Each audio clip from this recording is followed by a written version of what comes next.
Welcome, everyone, to the Paranormal Pride. We are in the Nut House tonight. So, just in case you hear a lot of noise in the background, there are four grandchildren running through the house right now with two, well, grandpa and one of the dads watching them. So it's going to sound like hell recreated in my house very shortly. So don't be surprised if I have to run off with some kid. Um, my guest tonight is Natalie Kreider. She is a paranormal investigator that lives out near St. Louis area. And you guys may remember, uh, I had her on, I think, the Paranormal Nation radio a few months ago, and we had a great time. And I want to say hello to Cassie and Judy and all those who have been watching the drama of me finding a job. I know Friday was my last day. 2 weeks is my first day. I already got a job. So I'm either that good or that bad. I don't know. I mean, apparently my name is around the telecommunications world, so I got a job. And I also got a few other things with that is going to make my life and my family's life so much better. So thank you all for everybody who said your prayers for me for my interview today. I appreciate it more than you know. So that's the good news. The other good news is Natalie. She is an excellent person. I think you guys are going to love her. And so come on up, Natalie. Hello. I should have said, come on down. Right. Woo! So now you got to follow that great news, but it's better than following bad news. That's true. That is true. So, and I also want to say happy wedding to Rosalie and Paul. I loved being at your wedding on Friday. It was so much fun. So I know that you're listening and you may not be in chat right now, but I know you're there, and happy wedding, and I'll always remember your anniversary. So weddings at the beach, what can you say? So thank you, Mom. So hi to everybody in chat. And if anybody has any questions as we're going through this, please feel free to ask, because that's what this is for all of us to learn together. Mhm. So Natalie, I know since we've had you on before, we know some stuff about you. Yeah. We were talking about that you do tarot card readings and oracle card readings. What is the difference between those? So, the easiest way for me to explain it, oracle are guidance cards.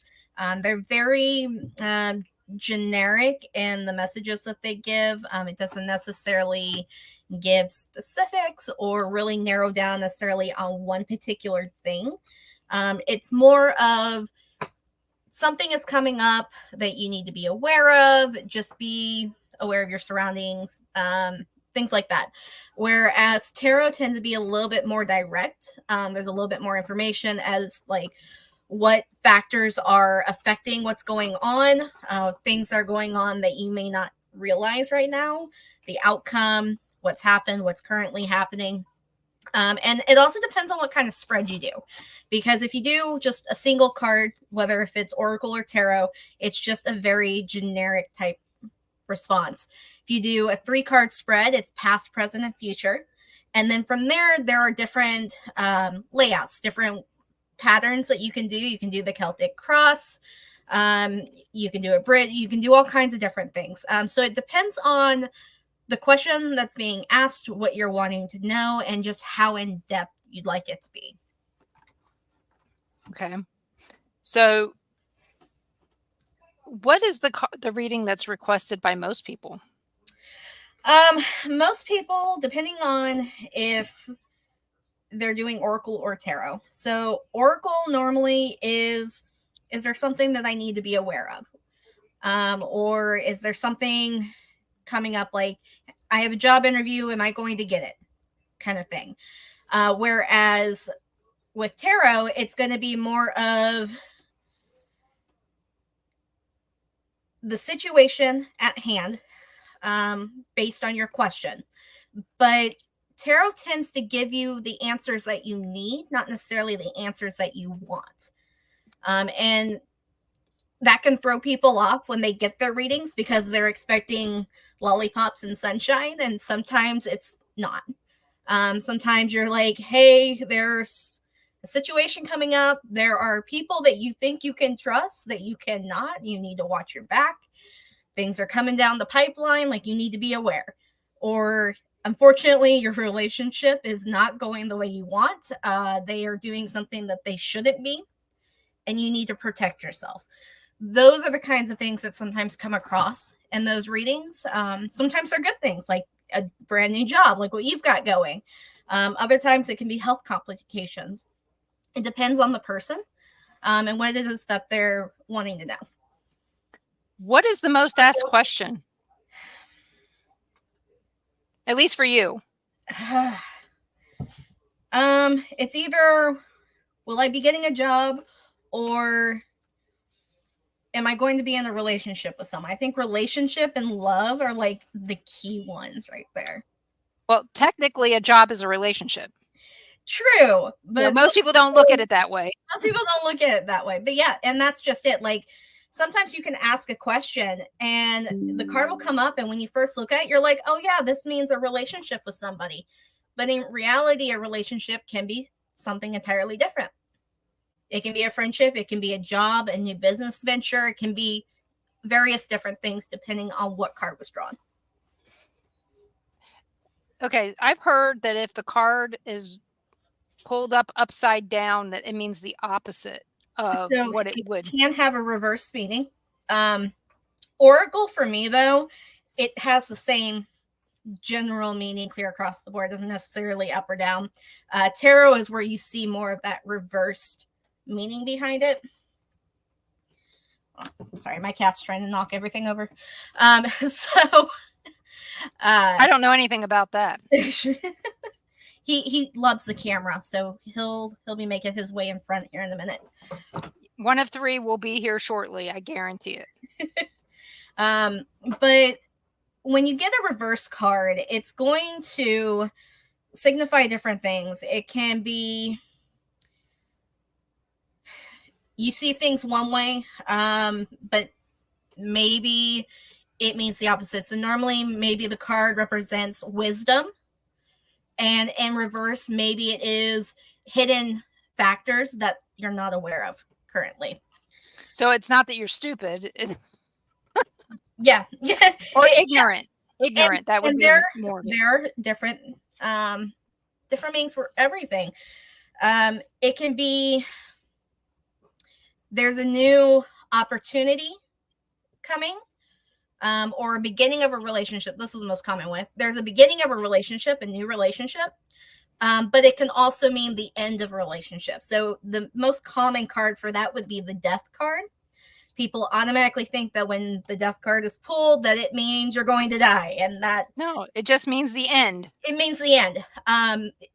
The circle of life, the way that things go, there must be a death in order to be reborn, and one door closes, another opens, and that's something that I'm living that life. Yeah, exactly. I can think. Do you read animals with tarot cards? Can you? That's a good question. I'm sure there are people out there that probably can. It's not something I've ever tried to do. I think there's a lot of money in it. Probably.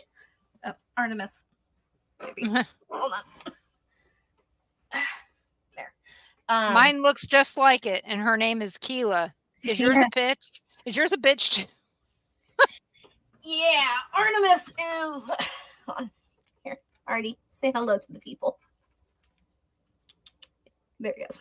Yeah, once Ron gets in here, we'll get Keela over, and you can compare and contrast. He's my familiar. He's my baby. He chose me. I had tragically lost one of my cats, and he was a stray living outside, and all the cats were terrified of us, and he must have been maybe a month old, and he ran right up to me, and he was glued to my hip ever since. He said, "Get me the hell out of here. This is more than enough." Keela's a rescue. Well, technically all my cats are rescues. Same. So, um, Cassie asks, "What about readers who read the card out of the book that comes with the deck?" So What are your thoughts on that? there's nothing wrong with it, especially when you're first starting, because you're learning what the cards mean.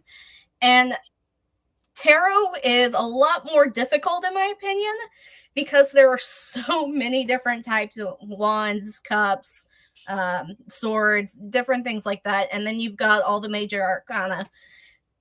It's a lot of information to try and hold and collect. So there's nothing wrong with learning and looking through the book. But not everything in the book is going to be what messages you're receiving. Sometimes for me, I'll draw a card, and what I know the card represents isn't necessarily the message that I'm receiving. So there's been times as a medium where I've been doing a reading for someone, and sometimes a loved one comes in. Sometimes I receive messages that way. And maybe they're not quite the way that the cards are showing. So I still give that information that I'm receiving. And sometimes it's my interpretation of what I'm reading. And that's what Cassie says. She'd rather hear an interpretation based upon the art or the intuition of the reader. Mm-hmm. I know that, you know, just because, you know, it says one thing, regardless, it could mean something totally different. And the interpretation, okay, let's liken it to the dream books. Mm-hmm. These dream books try to tell you that this, if you dream this, it means this. Mm-hmm. It doesn't. It it what meaning does it have to the person that's having the dream Is up for or the interpretation. person or being read?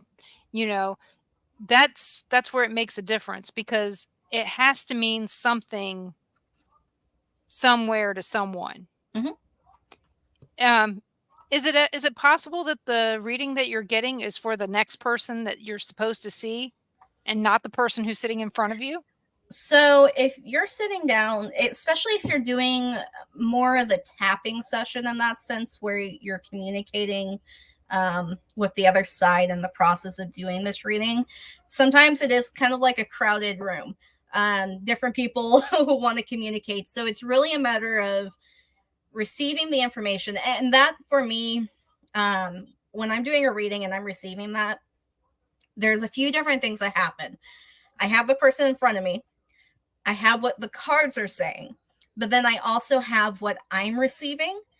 And sometimes it takes me a moment. I always feel like it is the longest pause in the world when I do, but I am processing that information and what's being told to me, and then trying to relay what it is that I'm being given in a way in which they're going to understand. It's not only that, sometimes the information is given so fast that you can't even get it out. Yep. So a lot of time, and I assume on this front, but I always feel like when I have that break and I'm mentally aware of it, it feels like it's forever. But I feel like some people look at that when people are doing readings and they think that they're just trying to come up with something, that they're trying to fish. Like they'll throw out something generic and then see what your response is, because there are some people who do that. But that's not the case. It's more of all that information is coming in at once. In the paranormal field, when we're doing an Estes method, we're listening to the spirit box. Sometimes it takes a few seconds for us to go, okay, this is what it said, and then kind of piece it together. It's the same thing. The only difference is that you're not hearing what I'm hearing. Right. So, what has been the most interesting message you've given someone? Oh, there was a lady I did a reading for a couple months ago. Um, every time I do a reading and it makes the person cry, I feel terrible. I feel Well, absolutely terrible because I'm like, I don't know if I'm doing my job right or if I'm doing it wrong. Um, but this lady I was speaking to, she had a loved one recently pass away. And when I was talking to her, I was explaining, I go, there's this male who's here. Um, he's saying, I love you, it's okay, it's not your fault, you can move on, I'm okay, and that I'm watching you, and I'll make sure that you're okay. um what I didn't know at the time was that about a month ago she had been in a serious car accident, and her dad was with her, and he perished in the car accident. It was him coming through to tell her that, it's okay, it's not your fault, because the Mhm. accident wasn't her fault. It was a drunk driver that ended up hitting them. So it's one of those that you're relaying a message, and it's something that you have no knowledge of. So you're not really sure if it's going to make sense or not. But she just broke down and she started crying, and she's like, I needed to hear that. She goes, I've been really in a depression because of what's happened, and I feel like it's my fault, and I haven't been able to move on from it, and it's caused, suicidal ideations and things like that. She goes, I just haven't been able to move past it. And he was letting her know that it's okay, that you can. So when I gave her that information, and you could just see the weight just lifted off of her. Like, she just relaxed, every muscle in her body relaxed, and she just cried. And after she cried it out, and she's like, okay, I feel better. I feel like I can do this. And that, I mean, after that, I never saw her again. But it was in that moment that I was able to relay that information that I would have had no knowledge of. And to see her reaction, that's the reward out of all of it. To be able to give somebody that peace of mind or that message because they want to hear from a loved one, sometimes that's just what they need. We had the second time we went to the Sally house. So this was a long time ago, probably 2011, maybe even 2010. So this is a long hell, you were probably 12, you know. It was a long time ago. We went to the Sally house the second time there. We had brought our dowsing rods and our equipment and all that. Got there 11 o'clock or 1 o'clock in the afternoon, and we stayed there until they closed. Okay. We were walking through the house, and we were letting people utilize our equipment and all that. This was before they used to allow that. They used to Okay. only allow uh, cameras and, maybe dowsing rods. That was it. So this lady asks me a question, and she goes, um, is my dad here? And the second that I picked up the rods, it went to yes. And we s she wanted to know some things, so she asked them. I said, "Don't ask questions that I could know the answer to." I said, "That's the first thing. I've never met this woman, okay? I've never met her." I said, "Make sure you ask questions in a way that doesn't re doesn't automatically become yes every single time, you know? Ask it in a different way, and, uh, and ask questions to start with that only you know the answer to, okay?" And so she did. She asked a bunch of questions, and she got to where she felt like it really is my dad. And I was like, okay, I have no clue. I'm just holding the rods and interpreting.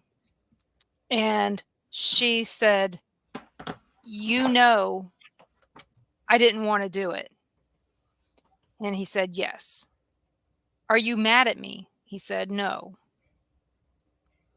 And then she said, do you care if I do what I've been talking about? And he said, no. And all of a sudden I had to tell her, I said, "He just wants you to be happy." And, I don't know anything about this, and that she broke down. And I said, "Well, what did it mean when he said that he was happy that there was no plug?" And she's like, "I had to."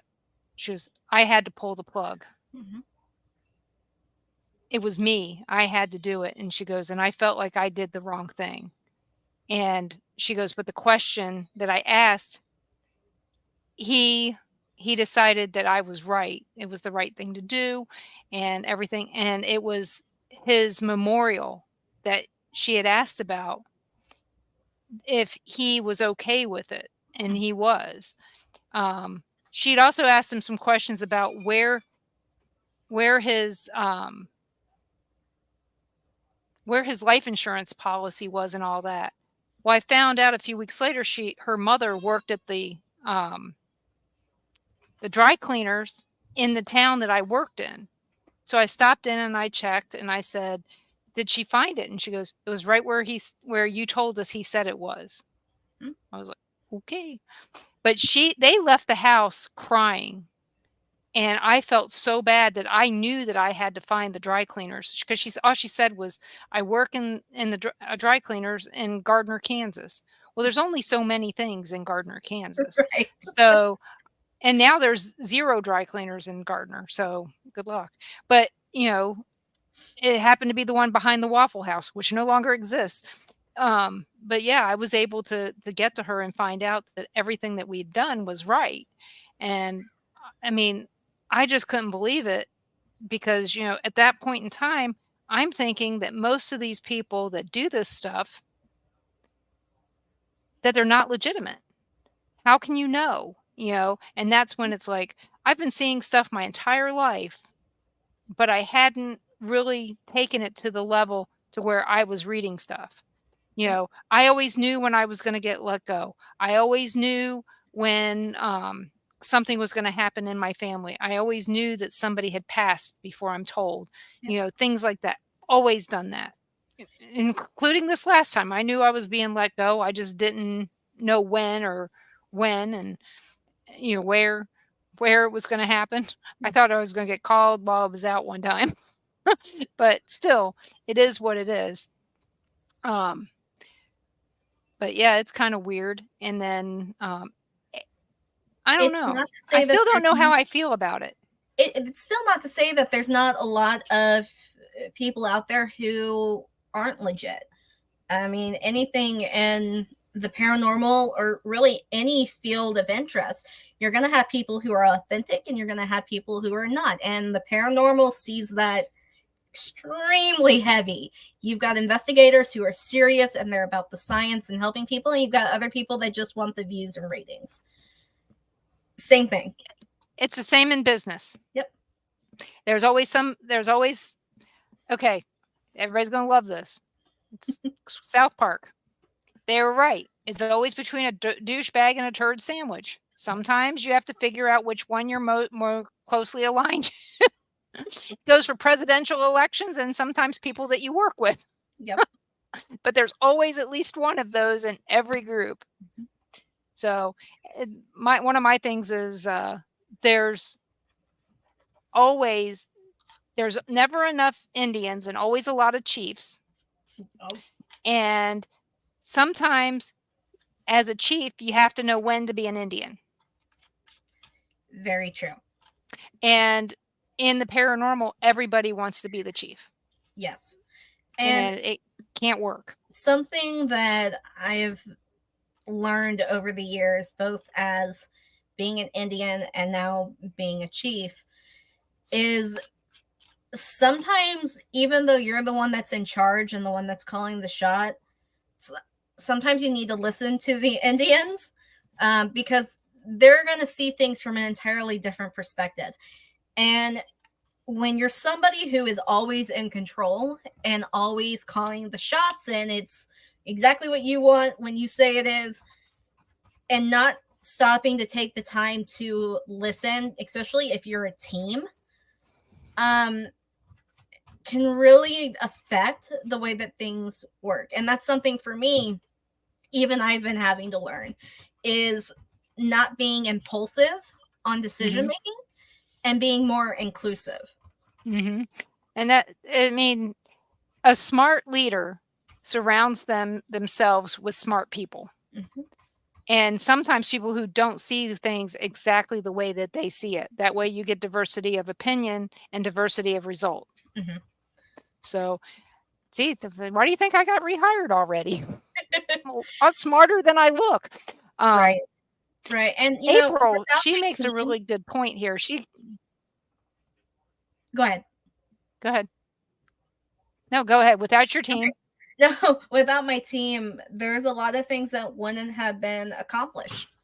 I rely on my team heavily for their input and their opinions and to make things run smoothly, because doing it a one man team isn't always possible. And when you have more people to help, you have more eyes, you have more opinions on what's going on, and it kind of helps piece everything together. Yeah, like I said, April here has a good point. She doesn't Mhm. understand how spirits communicate through divination. Can you explain that? That's a tricky one. I know. Um, it, with divination, there are different things at play, and a lot of it comes down to your beliefs. Everybody is going to have a slightly different way of how they look at it. A lot of people that believe when you're doing card divinations, what you're doing is the cosmic energy, the universe is influencing in which how the cards are drawn and how they're laid and used. Um, for me, when it comes to the spirits communicating through them, it's more of, for me, when I'm actually receiving messages from those spirits versus Mhm. the energy that I'm reading with the cards.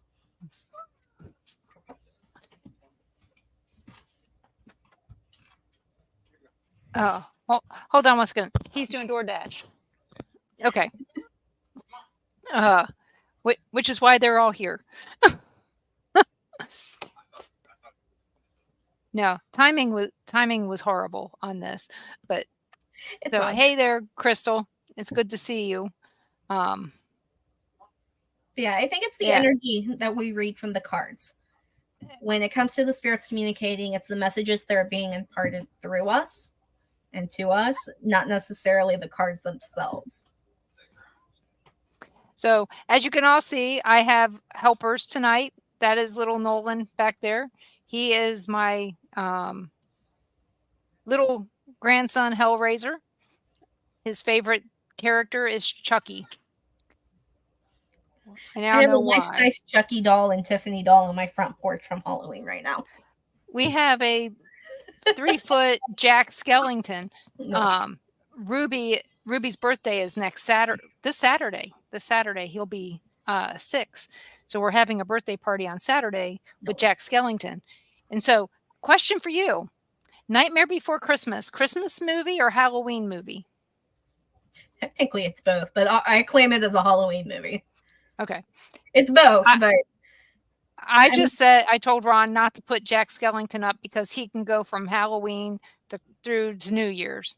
I mean, you've got those 12, 13-foot skeletons that one day they have all Halloween and the next day they have a Santa hat on their head.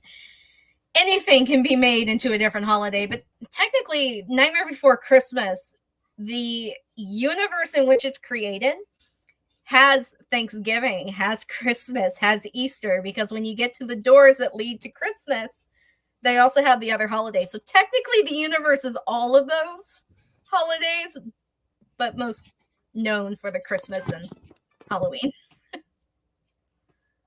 Uh, of course, everybody wants to talk to me right this minute. So, um, they oh, hey, family visiting tonight. Tell everyone I say hello. That's my sister Donna. Almost everybody in here is a family member. So, welcome family. We're having Hello, a family family. reunion on here. Um, but um I my brain just went. But oh, today we were listening to the news and he can't stop. Um we were listening to the news and these people are charging $550 to read your pet. Okay? To read your pet and for you to tell them how their pet feels. So thus the reason I asked if you could read pets with tarot cards. I'm thinking a business, we just share it 50-50. We just go in there and we read their pets and we just tell them what they need to hear. Your cat really wants, you know, they want mice. they want the free range mice. So Yeah. let your house get infested. But yeah, $550 to One, read that's your pet. outrageous. That's an They have a outrageous number. they have 7,000 people waiting to be read. Yeah, clearly I'm in the wrong line of business now. Um, Yeah, so now you're sitting there going, pet tarot. That's where people will pay almost anything for their pets. I mean, And I'm my like, tarot cards are cats. Does that count? yeah, Cassie, this was on Fox Business today. Fox Business. That's Yeah, insane. Okay, so I understand animals being able to communicate. That I don't disqualify, because there are times when my pets will come up to me and I know exactly what they're thinking and exactly what they're trying to communicate to me. But yeah, that's more through an intuition than it is, divine intervention. I don't know. I don't know how I feel about it. Um, Now, with that being said, there was a recent situation. So, disclaimer for the paranormal world, I am not necessarily a fan of Ouija boards. They should never be used on an investigation, especially private residences. Disclaimer that right now. With that being said, there are only 3 people. I had 4 fingers, 3 people that I will actually sit down and use a board with, because I trust them. There is a process, there is a correct way of using it, to open it, to close it, to cleanse it, everything. And it has to be done a certain way. Otherwise, I don't touch it. So this past Samhain, Halloween, we sat down and we used the board, and we had some interesting things come across. Family members, situations that no one else knew about, that were being departed. And it's one of those where you're extremely skeptical because you don't know who's on the other side. But we had several of our pets actually come through, and communicate, and to the point where um, the names were spelled out. I had a rabbit. I had a bunny. His name was Jasper, and it's spelled out carrot. mm-hmm. I had a cat named Zelda, and it's spelled out white, and she was a beautiful white cat. We had Bella. We had almost all of our animals actually come through, which for me was a first, because I've communicated with human spirits, non-human spirits, but I've never actually known or heard of pets coming through. And the first thing I thought was, well, pets can't spell. So how are they communicating? So what I found interesting about it was that some of the words, the letters that were being displayed, didn't quite make sense because the lettering was slightly Mm-hmm. off. But with one of the cats, it tried to spell meow, but it was Mm-hmm. spelled differently. And we go, do you know what you're trying to spell? And it says, I don't know. Mm-hmm. And it was things like that that were coming across. So that was a first for me. I've never actually had animals communicate through a board. And I didn't even think that was a possibility, but the experiences that we had that night were very much so. We had an urn that we brought down with the ashes of one of our pets, and we had a spirit box going at the same time. And it came across, and it was, it spelled out Pharaoh, which was his name, um, that he was black cat, and it kept saying, I love you. I love Oh. you. And all the animals did that. Every time it was, I love you. I love you. But then uh, my dad, he goes, Pharaoh, I love you. I love you, buddy. And the spirit box came across and it said, Michael, which is my dad's name. And then it said, I love you. So it was just the way in which it played out, which was unique and interesting. So there's never a way to say 100% sure that that's what we experienced. But from our experience that night, definitely opened my mind to the possibility that maybe animals can communicate through that way. Maybe just because we don't associate them with physically being able to communicate doesn't mean that they're not communicating with us. I I know that I've had one of our cats had been killed, by somebody, either somebody's dog's coyote, something. It was drug off our porch. Um, and we only let her in every once in a while. Mhm. It was more of she was a wild cat, so once it got really cold and the fleas were all dead, we'd let her come in the house, and she'd sleep at my feet. And for the longest time, I felt that cat at my feet, Yep. but only in the wintertime, never in the summertime. And so it was one of those weird things. I know that she was trying to communicate with us by laying on my feet, doing exactly what she'd already done. Um, one of our cats, um, I took one of my cats to the vet one day. Funny thing is we came back and the other cat was sick. The cat that we thought was really sick and we thought was going to die, still alive. She's getting ready to die now. She's like 16. Mhm.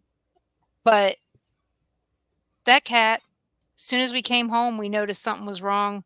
We turned around and took her to the vet. She died the next day.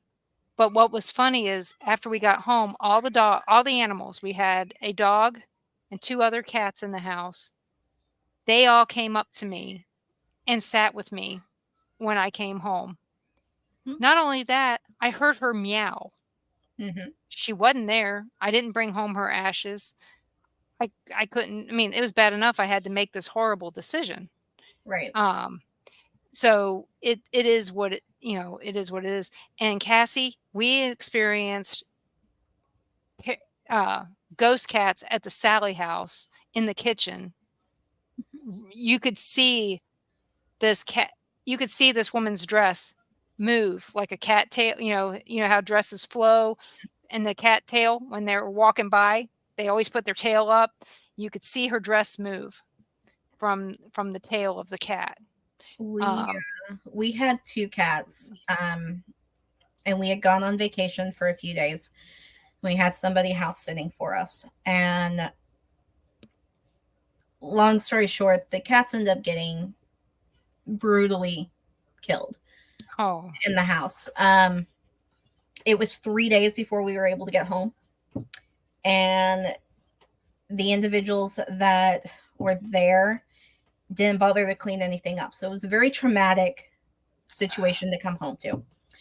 Um, we have all of our pets cremated, so they had to be put in the freezer until we could take them in to get taken care of. And we came home and we stripped the bed and everything. We were trying to clean everything up, and we had to go to the laundromat at midnight so that we could wash the sheets because they were dirty. Um, and I was sitting there on the bed, just completely distraught over what was going on. And my other half was walking towards me. And for a brief moment, I saw our white cat, Zelda, walk right behind him. And my breath just got stuck in my chest. And I went like this, and then I just lost it. And he's like, "What's wrong?" I go, "I just saw Zelda. She was behind you." And that night, we could feel, because at that point we didn't have any animals in the house, we could feel them get up on the bed with us. And you could feel the bed, the indents on the blanket. And I had the pressure, like one of them was sitting on my chest, and I had just the little, like the kneading that they do. I had that going on my chest, and it was just absolutely overwhelming. Um, but I'm here with you still. And that was really hard for both of us. It was a very traumatic situation for both of us to go through. Um, But to this very day, we still, their spirits have followed us every time we've had to move, and they're still here. We'll still see them or sense them, or our other animals will sense them when they're nearby. Yeah, Susan says that she's seen her cat that passed it. She sees it every now and then April said her son said a dog came in his bed more than once, and then also that her cats see ghost cats and dogs. And if anybody's wondering what the funny face I made was, it's Sour Patch Kids. I love chewy candy, and if I see it, I'm gonna eat it, and good, bad, or Twizzlers, indifferent. Twizzlers are my So go-to investigation snack. mine too. I love Twizzlers. I can eat a whole 2-pound bag. In fact, when I was pregnant with one of my kids, I think I ate a 2-pound bag every week for 36 weeks. Yeah, that was it. I mean, but that's not saying. I mean, at least it wasn't 2 2-pound bags. Count your blessings. Yep, I wasn't diabetic with that kid. Yeah, and Crystal says her friend has seen her pup that passed away. So I think it's, I don't know. There's sometimes where I wonder if it's wishful thinking, and Sometimes. other times, is it truly? I mean, right after we bought the house, we were still in Kansas City, well, Lewisburg. We were still there, and we had to put down Kiki right after we got back. And I'd always told Ron, I said, we're not moving to Florida with 4 cats. I said, I can tell you that now. I said, we're not moving with 4 cats. And one time we had 6 cats, and I said, we're not moving with 4 cats. So I always knew that we weren't moving with all the cats. It just hurt like heck. But again, she meowed at the house afterwards, and she hardly ever meowed. So it's unusual to have heard it. But I told Ron, I said, I knew who it was. I knew right away that it was Kiki and not Kimba. You know, the kids tell me, all the time that they see different cats in the house and stuff. And I'm like, we didn't have that many cats. We had Katie. As you can see, you don't name a cat with a K in my house and expect it to live. We still got Coco and Keela, and we have D now. So I got out of the letting them name the cats to match. Yeah, we've got So Harper, Sterling, and Artemis. But in exactly that situation, though, like sometimes you know without knowing that something's going to happen. Because it was the same thing. We had a cat named Simba, and he was a rescue also, but he had feline leukemia when we got him, and we were treating his symptoms with CBD oil for cats, which actually gave him a little over a year more than what the vet told us he was going to live. And it really did help with his symptoms and everything he was going through. But when sorry.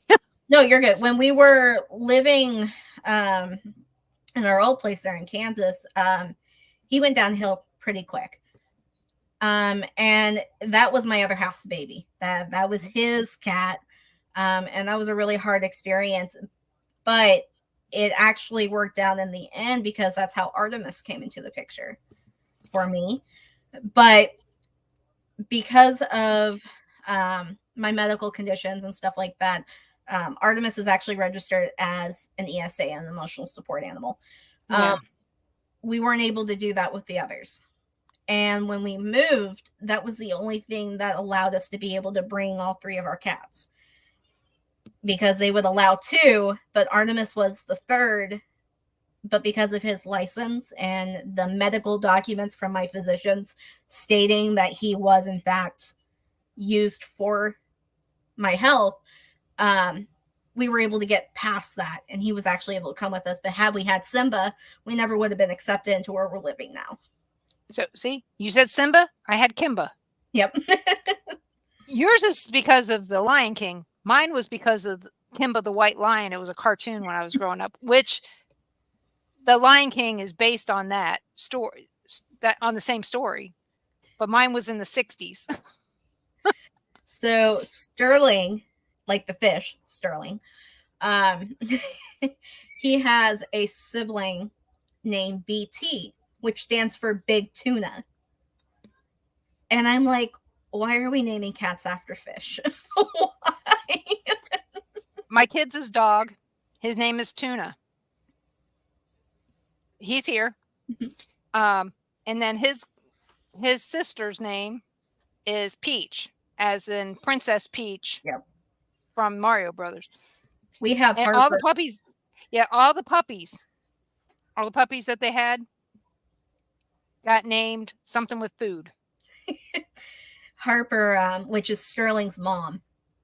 Harper, her nickname is Harper Harpoony, like Oh, a okay. harpoon. So I thought it went perfect with the fish because of a harpoon in the ocean. So we kept with the theme. I'm not theming anything anymore. I'm not even theming my beach house to be a beach house because it's not at the beach. Even though if you ever come to my house and you're looking for my internet, it's called Beach House. But this is as close as I'm getting Right, we're to living at landlocked. the beach. Yes. Well, if it's a really bad spring, you're not. No, we It's a turn really into an bad island. I know. So, been there, done that. I used to We have live that. down the road. Eh, you had that in 95, you had that in 93 We also had it in like 2018 where it flooded. again. Yeah, it flooded really bad. And if you were in Jefferson County, which is where I'm at, there was no way out because all Mhm. the rivers had completely covered the roads. You couldn't get to the city. You couldn't get out of the city. You couldn't get to Illinois. You couldn't get back to Missouri. it And was it was terrible. we used to live down in Blyville, which is, right there on 55, just Mhm. pat, in the part of Arkansas nobody claims, near the part of Missouri nobody claims. Yes. So been there, done that. The Mississippi River, we lived like 6 miles from it. It was in my yard. I had to jump over the top from the top step to the pat from I mean, it was only 3 feet. I had to jump and that was it. I mean, if it stopped in my yard. I'm like, of all places for it to stop. That Right. was back in 82, Mhm. 1982. I was in Blyville. And so not fun, finding out that you got beachfront property when there's no beach anywhere near there. Right.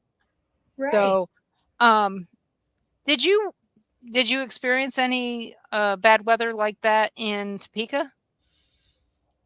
Not really. I You our weren't there very long. I was there for a year. So our Mhm. first week in Topeka, we almost had a tornado hit us. In fact, I have a picture that was taken just down the street from us of the tornado. So, when we And moved there's a here, video of me standing outside the front of our place watching. I like when we storms. the day so we got here on Saturday or early Saturday morning with the truck. Sunday morning, we're 11 o'clock. We're taking the truck back. I'm driving down the road and the kids call and say, "Mom, there is a tornado warning right now." Okay, right here where I live. And they said, "Take cover." And I'm driving down the road and I can't see a shitting thing. Nothing. Only thing I can see is trees and stuff going everywhere. I don't know exactly where I'm driving. I just moved here. You know, Yep. Ron's in the big truck way ahead of me. I can't see him. So I'm looking off the side of the roads for this big empty truck, seeing if the wind blew it off. And my kids call and I'm listening to them and I go, "I got to go. I'm pulling off the road." I didn't, but I told them, "I'm pulling off the road. I'll call you when you know, when when I get to your dad. I'll call you." So there's all these warnings going off on my phone. Apparently Ron's too. He's already there. He's already at the U-Haul place. I'm looking for him.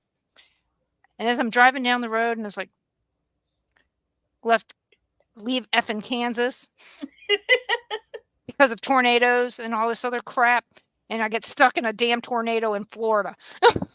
I managed to make it all those years, all those years living in Kansas City area, because we lived in Kansas City, Missouri, we lived in KCK, we lived in Lewisburg, all these places for 38 years, never was in the middle of a tornado, ever.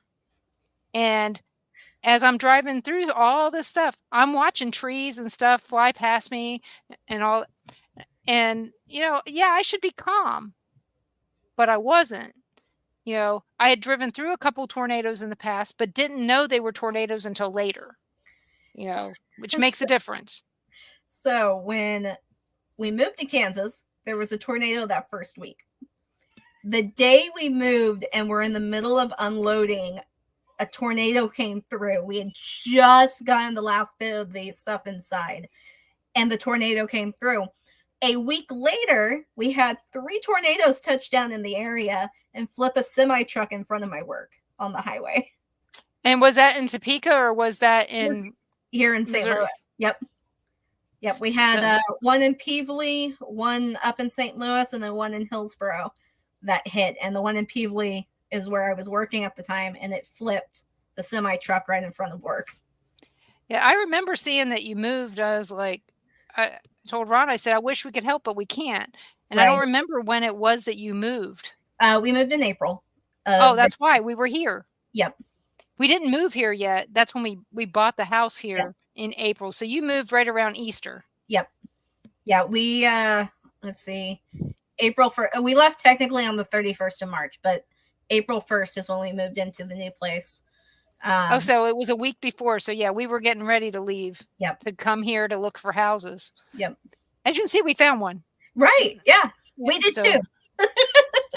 So we had less than a month to find somewhere, pack everything up, and move it. We had we had 3 months. Yeah, we had less than a month, and it was total chaos. But me moving back was because of family. My stepmom is battling stage 4 gastric cancer. So I moved back to help take care of her, which thankfully she's been going through treatments and drug studies and stuff like that. They managed to reduce almost all the tumors are gone except 3 main ones in her stomach. But she has improved by 30%. And they said that if there is no growth or anything within the next 6 months, they will consider her in remission. Oh, good. Yep. So we'll keep her in our prayers. Yeah. So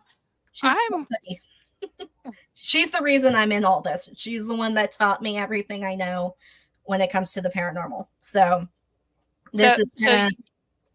were you having paranormal experiences when you were way younger? Is that why you're in? I've always been sensitive to the paranormal. I grew up with a spirit in the home when I was a kid. I just didn't get that full immersion into it until I was 11 years old when I came to live with my dad and my stepmom. And they were running a paranormal team. And that's how I got my start. So I learned everything backwards. I learned how to do evidence review, PR, anything and everything that required before the investigation and after. I did the research, history, and all of it. So by the time that I was old enough to actually start doing the official investigations, I knew everything. So then when that team finally, our family ran team disbanded, I started my team. And then that's where I'm at now.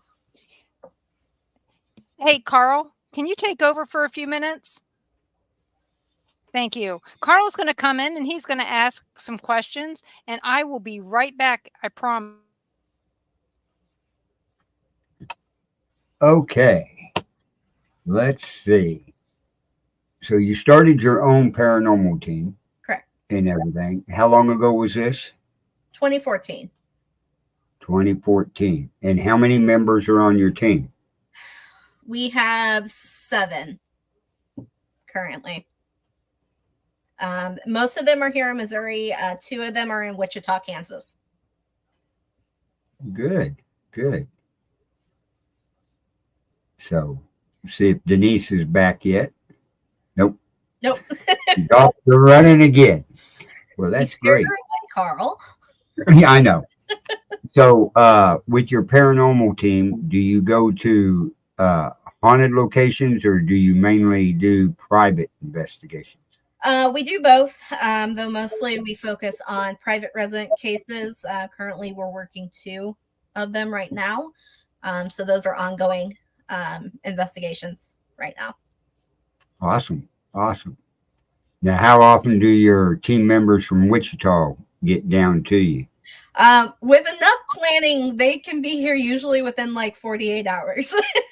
We've done a 12-hour turnaround one time for an investigation that was interesting to say the Oh, least. that's good. That's good. That's good. So, let's see, what else can I add? And how long have you been using the tarot cards?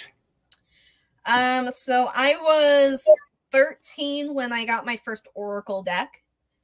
And then it's been within the last 3 or 4 years that I've started learning tarot. Um, Oracle just kind of came naturally for me. Tarot has taken a little bit more. And I feel like it's just because there's a lot more to it. A lot more. What, okay, what's the difference between them? I don't know that much about Right. tarot So cards or the oracle cards or the Oracle anything. is more for guidance, whereas tarot is a little bit more direct. It kind of gives you different layers to the situation. Oh, and Donna wants to know, do you ever read cards for your family? I have. Yeah. Usually every time I go visit my mom, she's always asking me for a reading. It's a lot easier to do a reading for somebody else than it is doing it for yourself because you're kind of biased. So sometimes you're kind of like, I want the answer to be this. So I kind of pre-program myself to think that that's what it's saying. Where it's a little different when you're doing it for somebody else. Right, right. But I do like to make sure that I know as very little detail as possible. I won't ask you what it is you're wanting to know about. I won't ask questions or anything. If at the end of the reading you want to say something or tell me what it is that you think it's about, you can. But I want to go in as blind as possible so I can make sure that I'm giving you the accurate information, not the power of suggestion.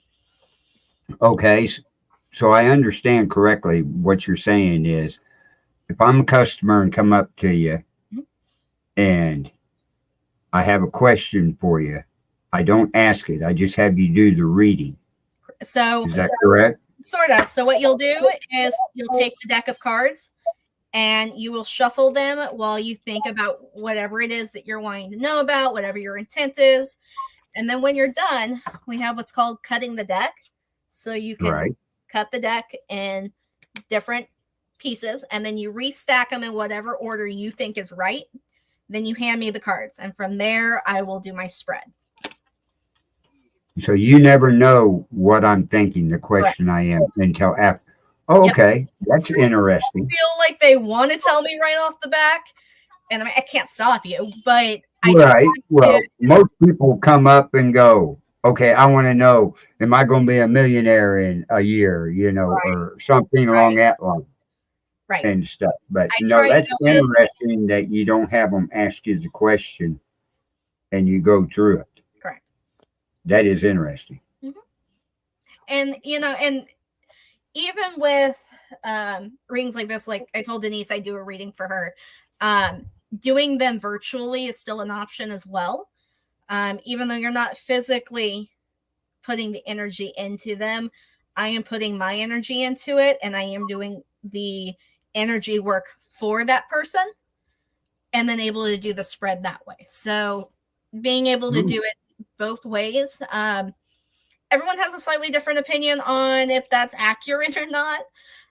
For me, I keep it very general because I don't know what your question is. I don't know what it is that you're wanting to know about. So I, at that point, put my focus and energy into the universe, the cosmic powers, whatever might be, to help me relay the message in which needs to be given. Oh, okay. So sorry, everyone. That's It all was right. the grandkids, the two left, and the other two that were left wanted to to hang out with them. Yeah. What? Yeah, well, so that's what happened. They were all saying goodbye, and it was horrible. So, oh, and we left everything, and they left nothing. That was that's always fun when you're looking for the phantom stuff that nobody brought. So, that's how it Hmm. goes. So, thank you, Carl, for filling in. I appreciate it. So, so we've got about half an hour left or so. So, what kind of reading am I going to get? So the cards that I have are my tarot. In this case, my cat tarot. This is actually my new deck, so I'm going to break them in by doing a reading with you.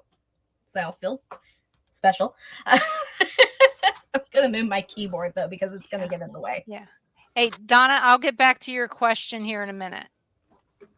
I can answer it if you want to do that. While She just wants to know, do you compare yourself to Teresa Caputo? No. Nobody does. No, I Nobody don't. does. I don't like to compare myself to anybody, to be honest, because I'm just me. I'm not anybody else. I don't try to portray or follow in the footsteps of somebody else. I just kind of go where life takes me. Sometimes new opportunities arise, and kind of like reading tarot, it was something that I was kind of thrown into doing. It was something I was working at a metaphysical shop, and a lot of the customers that were coming in were requesting that. So I started picking up and learning how to read tarot a little bit better than what I knew at the time so that I could be able to provide that for them. And it's kind of taken over because now I read Oracle almost like I do tarot. And it's totally different than what it was like 8-10 years ago when I started doing Oracle. Well, that's good. You know that it became something that you could make friends with. Really, I mean, that's really the whole point is sharing. Mm-hmm. So, and even if it's just the one person that I'm able to give them closure or peace or guidance that helps them better themselves, it's worth it. okay, well, I know what my question is not. You already got the job, so I don't need to ask that. Nope. That's the only thing I'm going to say. That's the only thing I know I don't need to know. What you should have done was wait to announce that till after the reading to see if it came up and said that you had the job. Well, the thing is I knew Carl was waiting to hear because we had talked this morning while I was trying to get everything set up on this different computer because that's why I look different on the computer. Mm-hmm. It's a good thing that we did because I was having trouble with the computer again. So, and that's how I knew that my phone was working was, he'd sent a message and all that, and then somebody else called. So it all worked out. So, he talked to me, maybe, we hung up, we stopped talking about 5 minutes before I got the phone call for the first interview. Very nice.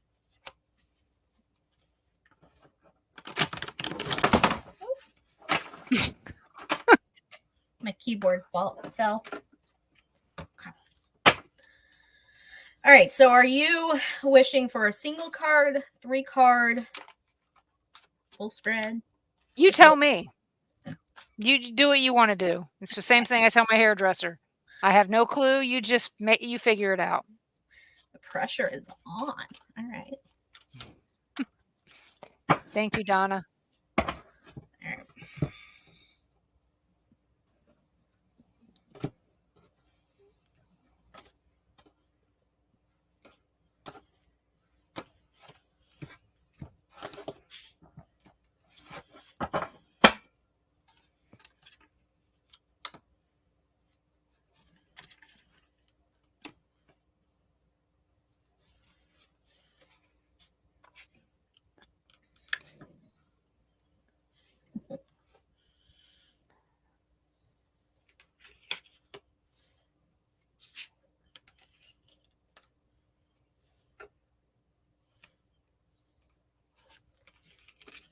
I got a very small computer desk to try and do this on. Yep. I'm getting a new one, so because mine is, it's good size, but it's still too small. Okay.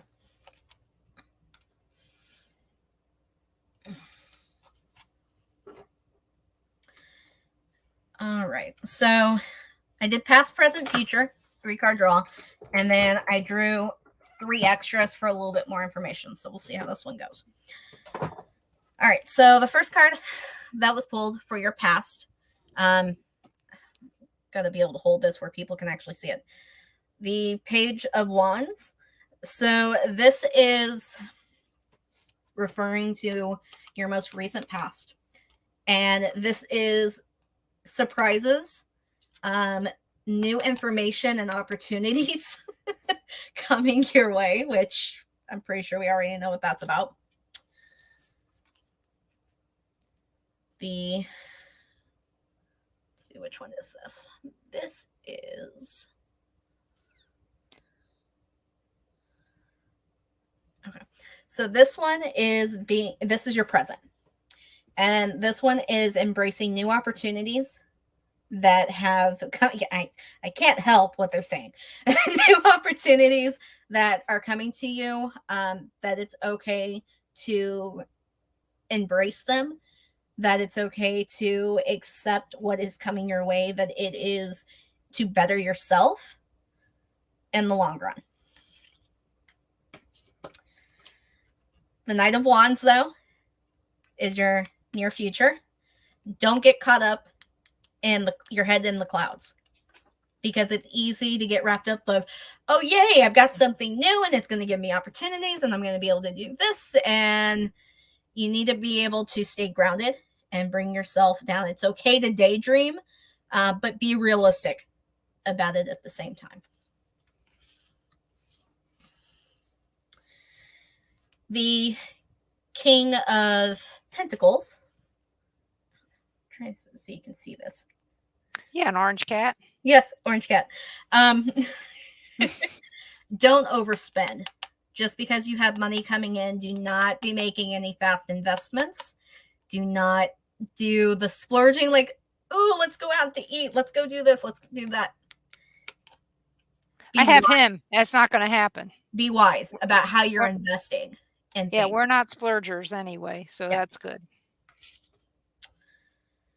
So usually I say that one is within the first 1 to 2 months from now, when things start kind of falling into place and income is coming in and it's steady.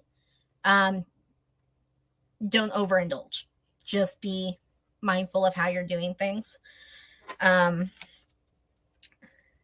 This one is the cups.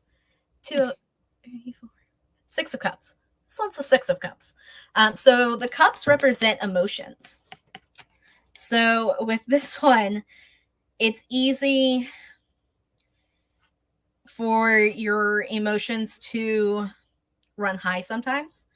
It's easy to be emotionally invested in something.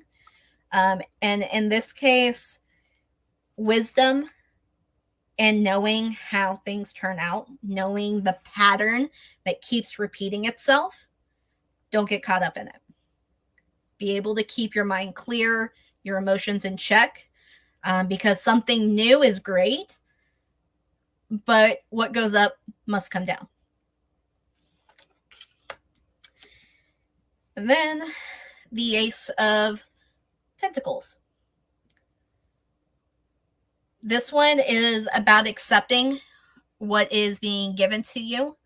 In this regards, what I get from it is that somebody you know, and this I usually put 3 to 4 months out, somebody you know is going to be offering you an opportunity. They're going to be offering you something that you might be a little hesitant to take at first. So just be mindful, make sure that you think through it clearly as to how you want to proceed. Is this opportunity something I want to get in bed with or not? Weigh your options to be a little bit more certain. And this one. So this card kind of rules everything. And this one's referring to money. Everything is centered around finances. Can't Why do you control. think I got a job so fast? I know. I can't help what the cards say. um, you have a lot of good opportunities coming your way. You have a lot of financial stress that's going to be relieved from the situation. Um, and it's okay to embrace that and let this be part of that journey that you're going on. This is not the final destination for this. This too will have its time, but there will be more to come later on down the line. And each time that you've transitioned into something new has allowed you to grow and expand and to learn and to gather wisdom that's going to prepare you for that next step and that next opportunity. Well, that's true. All I can say is that every time I've been You got the job. basically reduced to nothing, that's how it feels, Yep. when you're walked out the door. No matter how good of a job you did, you always feel like it's your fault. And it doesn't matter. It's not, but you feel like it is. Yep. And every time I've gotten up, wiped myself off, got a better job the next time around. And, I always looked at everything as if, hey, it's still better than unemployment, or hey, it's better than zero, Right. And I did not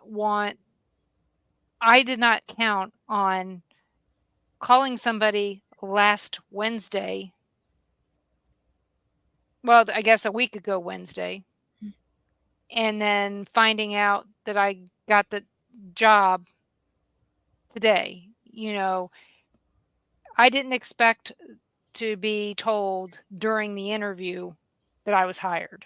Mhm. You don't ever expect that. So I thought that that was a great opportunity, and the lady who's going to be my boss sounds really nice, and it is doing something different. Something that but it's still something the same, something I used to do years ago. So it will be a learning experience. And where you said about the part that, what goes around comes around, same, different company, same systems, and it will go around and come around and things will repeat itself. But where you said the keep your mind open part, I do have to do that, because just because it's the same doesn't mean it's exactly the same. Mhm. So We're all like snakes. We all shed our skin, and in order for us to grow into something new. And sometimes that shedding process is brutal. yeah, and sometimes you find the skin in your Christmas tree in the garage, and you wonder how in the hell did that happen. I have to go through my garage tomorrow to get my Christmas decorations out. I don't want to know what I'm going to find in there. It happened to us a few times where we found snake skins in our Christmas tree. Well, I mean, if they're black snakes, they're good because they get rid of the rodents. And Yeah, I don't know what kind. It was just a snake skin. That's all I know. It had shed it, and we didn't bring any Christmas trees with us. But I don't know. I need to find a palm tree Christmas tree. Is what I need to find. we finally got a white Christmas Oh, and purple. tree this It's year. got to be purple. We did white this year. My other half has been dying for a white Christmas tree ever since he was a kid. So he finally got one this year. In my third, no, let's see, it would have been my fourth Christmas and Donna's third and Judy's first. We had a silver Christmas tree. It was an aluminum one, and I still remember it to this day. My grandmother loved the aluminum Christmas trees. She thought that they were the best things ever because they were shiny. You didn't need many lights, you didn't need any tinsel. The whole damn tree was tinsel, you know? You didn't have to throw all the icicles on it. Right. One at a time. One at a time. And then you didn't have to take them off one at a time when you went to put it away. Yep. But I will say, when we did the tinsel back in the day, I didn't mind it on the live trees because we just threw it all away. So, but yeah, we haven't had. I think this Christmas tree we have a little white one, and cats climb them. Do you have that problem where your cats decide they have to climb the tree? Yep. I was yelling at mine earlier today for chewing on them. You already got your tree up, We do. or a tree? Okay. Like I said, my other half has been wanting a white Christmas tree since he was a kid, and he finally got one this year, and he could not wait until after Halloween so he could put it up. Normally we wait till after Thanksgiving, but he was just biting at the bit, so he got his Christmas tree early. Well, considering that he's had COVID again, Twice. Okay. He's had it 3 times this year. He had it back in January, and then we both got it a few weeks ago, and then like a week or 2 after, he got it again. And we're like, how? Why? Seriously? And that's being vaccinated and everything. Well, I hope he feels better soon. And He just the bad part is, yeah, the bad part is the vaccination doesn't mean you won't get it. Right. They say you just won't get it as bad. I don't know. I didn't get vaccinated. And the first time he had it, he had what's called COVID tongue. And he had these blisters all over the inside of his mouth and everything. He couldn't eat, he couldn't drink, he was miserable. And then this time that we both had it was just like allergies. We didn't even realize that we were dealing with COVID because it was just stuffiness, runny nose, sneezing. And then this last time he had a fever of 101.3. So I had to take him to the hospital. And that's how we found out he had COVID again. I'm so sorry. I hope he gets better soon. And I guess if he went back to work, he's better enough. Yeah, because it was, I think before when COVID first happened, it was like you had to be out for like 2 weeks. Now it's out for 5 days, symptom free, and then you have to wear a mask at work for 5 days, and then you're fine. Where's he? Well, I'm not going to ask that question. Never mind. He's at Walmart. He works for Walmart. Oh, okay. Well, then that explains why I've seen some people with masks on at Walmart. Even down here in Florida, people are wearing masks. But I don't see it often, but I also don't leave often. What gets me is the people that are wearing masks on the beach. I don't know. I just don't know. I don't know. When COVID first happened, there were plenty of people who had a mask and then they'd like cut out a little hole where the mouth was and where the mouth. I'm like, that defeats the purpose. Just don't wear a mask then. Yeah. That makes no sense. I'll tell you, in Kansas, if they required one, I had one. If they didn't, I didn't. Well, I've worked in the medical field Yeah, you had no choice. Before. Yeah, so I had no choice. I had to get vaccinated. I had to do all of it. And let me tell you, I ended up doing the Pfizer. That first shot damn near almost killed me because I had every symptom, every side effect, and then some. Like, I don't even know how I managed to drive home that day. And it was bad. I had 3 days of being really bad off. And then I got the second shot and it wasn't as bad, but it was still rough. And then by the time I had the booster, it was fine. Well, we all have opinions on that, and I'm not going to get into mine. I don't want to get our show taken off the air. Right. Right. So, and everybody's got to do what they need to do. Yep. And that's the way I said it the whole time. You got to do what you need to do. Either I got it or I was fired. So I know. And there's a lot of people that are now suing their bosses for that kind of, their companies for that kind of stuff. Yep. So, but My company did the same thing. They told us, you either get this or you have to get an exemption, and I got an exemption. I work from home. Why am I worried about getting Right. people I work with sick? And I had one person tell me, "Oh, you're gonna kill your grandma." I said, "Well, that's fine. She's already dead. I don't think it's gonna make much difference to her, and I'm not gonna be hanging around your grandma, so it doesn't matter." You know, and I am the grandma, And I and understand people who have like autoimmune diseases. I'm one of them. I have health complications. My stepmom's going through cancer. Like, I understand the precautions. My grandmother just got over lung cancer. So, people are good to know, Susan.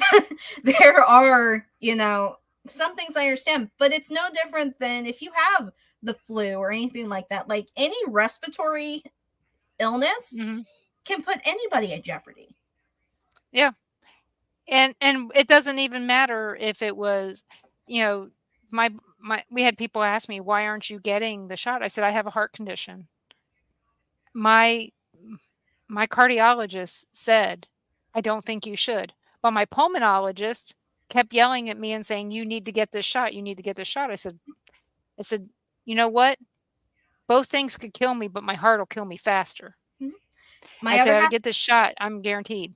my other half isn't vaccinated. I am, by not by my choice, but he's not. He didn't. He didn't agree with it, which was his choice. Yeah. But he's ended up with it 3 times in 1 year. Never Mhm. any other time since COVID's been around, but he just happened to get it 3 times this year. And then, even with me being vaccinated, I still got it. So I'm considered a breakthrough case. You're not a breakthrough case. You're the norm. Right. And that's the bad part. So, again, everybody needs to do what they need to do for themselves, Yep. and just know if you get the flu shot these days, you're also getting a COVID shot, so make sure you check what's in. Basically, keep track of what's in your food, you Right. know? You need to know, "Hey, this is where the stuff is hidden," and yeah, like Donna says, stay home if you're sick, wash your hands, do all the things that you're supposed to be doing anyway, and just remember people are still dying from the flu. Yep. There So, is, I don't know. No job should force you to have to do something with your body that you shouldn't have to. And I know that's a tirade all of its own. yep, that's why I had the exemption. My exemption was God said my body is my temple, and I don't think that He would want me to put this in my body, and, um that was my reasoning, and I got my exemption, but again, it was also under the premise that I work from home and my job would always be work from home.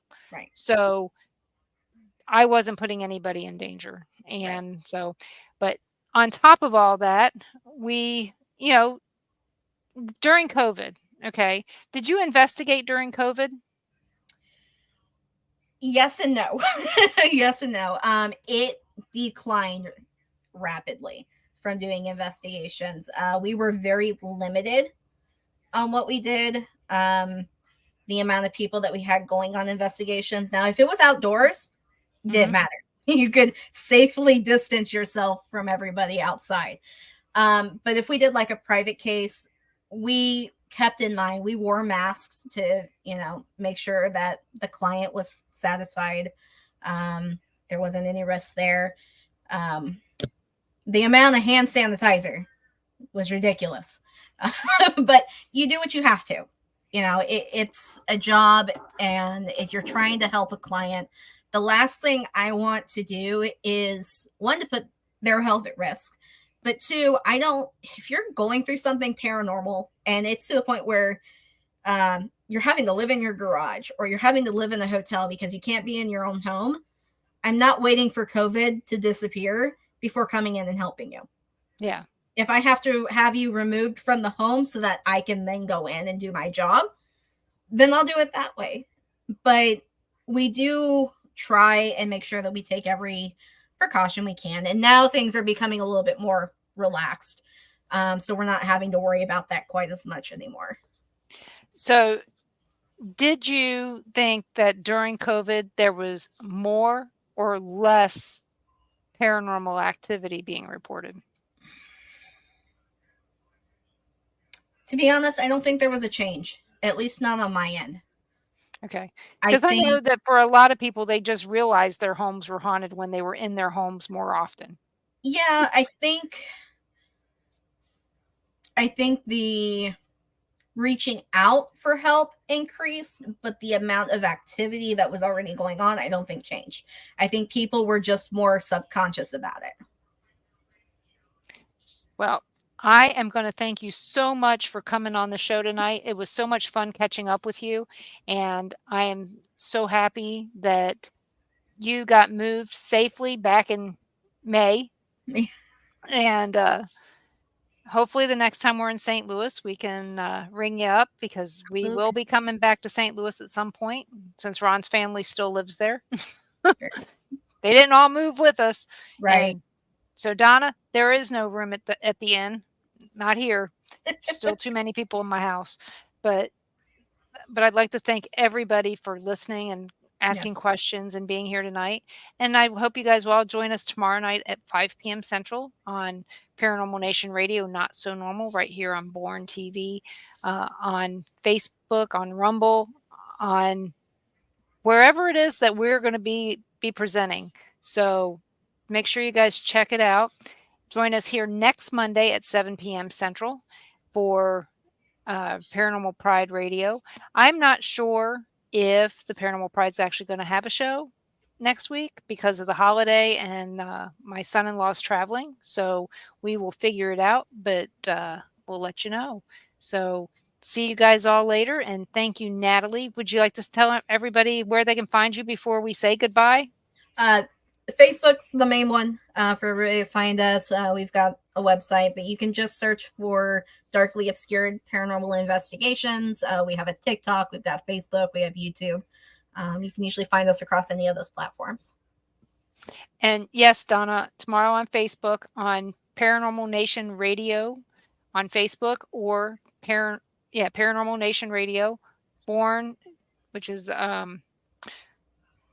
Bill of Rights Network on Facebook, on Rumble, Born TV on Rumble. A lot of times we do the Tuesday show right on Paranormal Pride YouTube page. So check those out if you want to know more and I got it wrong, which could be happening. Let me know and I'll tell you where to go. That's my favorite part of every job I have is telling people where to go. So and I'm good at it. So, but thank you guys and see you here on wherever I'm at on the Paranormal Pride on I'm listening to stuff in the background. I'm sorry. I'm distracted.